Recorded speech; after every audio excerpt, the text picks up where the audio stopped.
Bonsoir, c'est Headline News. Au Sénégal, 5 syndicats d'enseignants ont décidé de lever le mot d'ordre de grève. Vendredi passé, un accord a été signé entre 5 syndicats du G7 et le gouvernement du Sénégal. Parmi ces accords, on peut noter la rémunération des enseignants. L'enveloppe passe de 69 à plus de 98 milliards de francs CFA.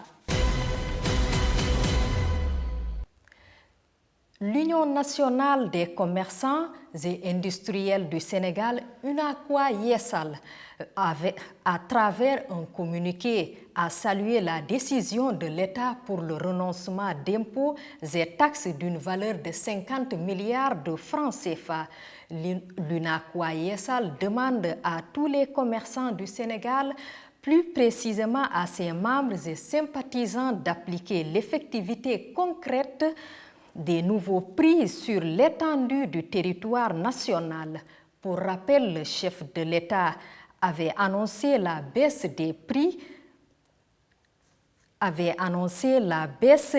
de certaines denrées alimentaires comme le sucre, l'huile, le riz lors du dernier Conseil des ministres.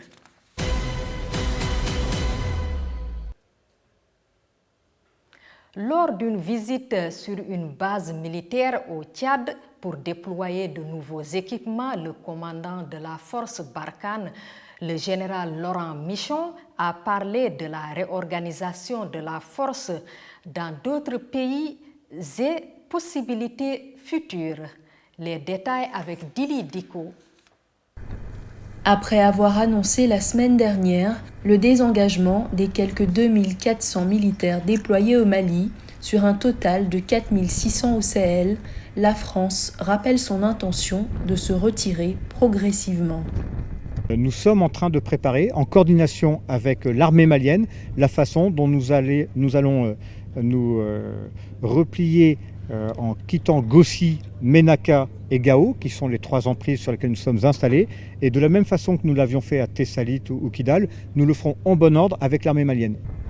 Le commandant Michon a dit, par rapport au délai, à la manœuvre tactique et logistique, qu'un accent sera mis sur la coordination dans un contexte où la menace terroriste reste présente. Plutôt que d'un redéploiement, il a parlé d'une réorganisation. Nous réarticulons selon les desiderata et les intentions des différents pays.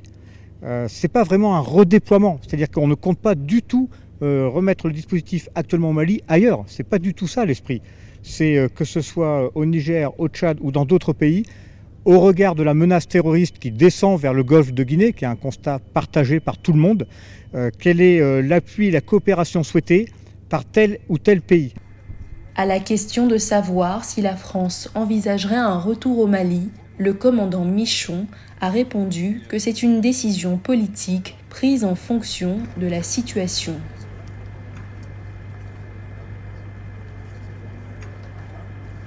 À Goma, dans l'est de la RDC, un jeune entrepreneur congolais a créé une entreprise semi-industrielle d'emballage biodégradable, une alternative écologique face aux problèmes de pollution selon lui.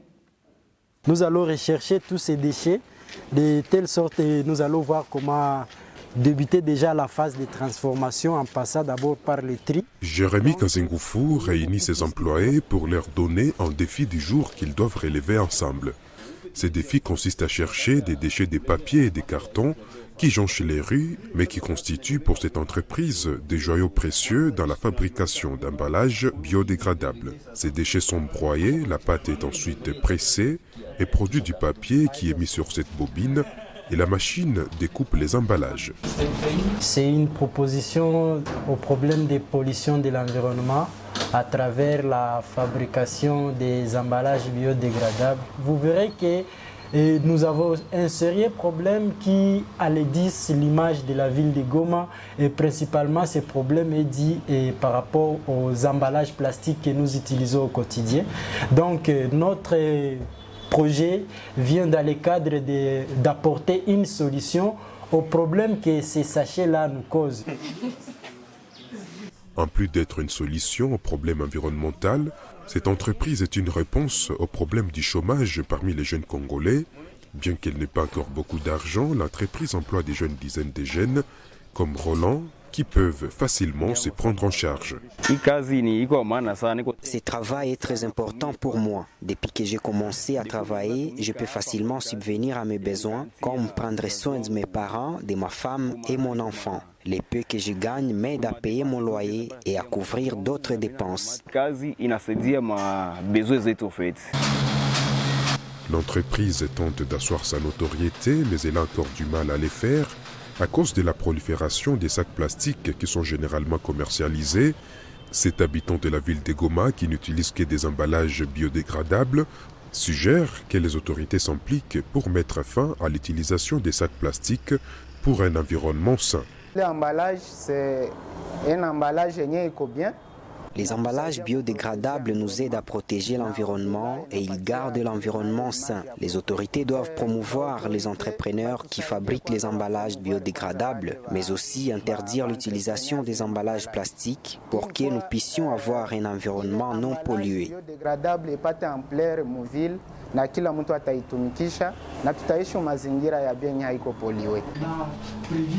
Paperbacks rêve de devenir un jour les leaders du marché des emballages biodégradables dans toute l'Afrique. Pour y parvenir, l'entreprise aura besoin d'appui pour renforcer ses effectifs et élargir ses marchés. Zanem Netizaidi pour VOA Afrique, Goma. Les impacts de la guerre en Ukraine se font sentir aussi dans le milieu sportif, avec des sanctions qui n'ont pas tardé. Le point avec Yacouba Ouedraogo. La finale de la Ligue des Champions ne se jouera plus dans la ville russe de Saint-Pétersbourg. L'UEFA a annoncé que ce match, prévu le 28 mai, a été déplacé au Stade de France, près de Paris. Autre décision prise par l'instance, l'organisation sur terrain neutre des matchs internationaux à domicile des clubs ou sélections ukrainiens et russes jusqu'à nouvel ordre. Cela concerne le Spartak Moscou en lice en Ligue Europa, ou le match des espoirs français en Ukraine le 29 mars. Le président de la Fédération russe de football, Alexandre Dioukov, dénonce une décision dictée par des motifs politiques. Dans une vidéo les montrant, eux et leurs familles, confinés dans un hôtel de Kiev, des footballeurs brésiliens évoluant dans des clubs ukrainiens du Shakhtar Donetsk et du Dynamo Kiev appellent leur gouvernement à faciliter leur évacuation. Salut les gars, nous voilà tous réunis, joueurs du Dynamo et du Shakhtar, avec nos familles logées ici à l'hôtel à cause de la situation. Nous sommes ici pour demander votre aide en raison du manque de carburant dans la ville, des frontières fermées, de l'espace aérien fermé. Il n'y a aucun moyen pour nous de sortir. Côté africain, de nombreux joueurs évoluant en Ukraine disent suivre la situation de près. Dans une interview accordée au site afrique.com, Ibrahim Kane, international malien évoluant à Vorskla Poltava, assure ne pas être inquiété dans la ville où il évolue.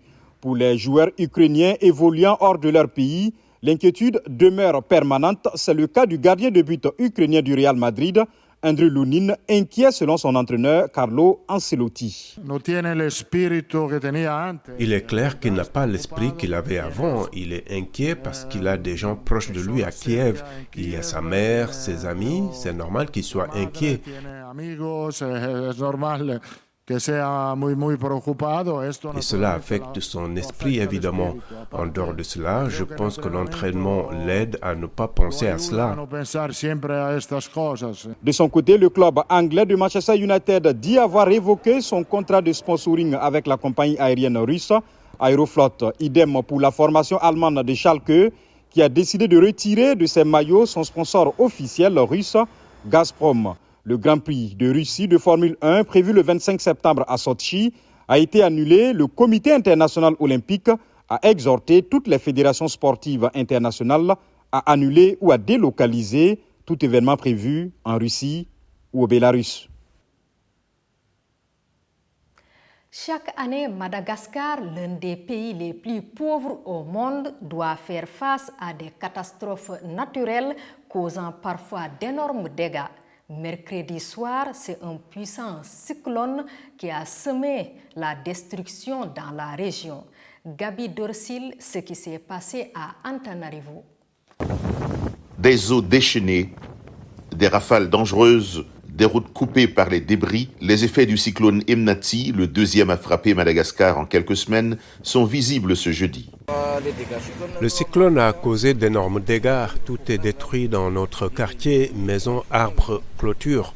Emnati a frappé la Grande Île vers 23h GMT la nuit dernière, après avoir effleuré Maurice et la Réunion, d'après Météo France. Pas de mort signalée jusqu'à jeudi après-midi, mais les besoins des sinistrés sont pressants. On demande de l'aide de la part de l'État. On est en difficulté. Notre maison a été détruite par un éboulement de terrain.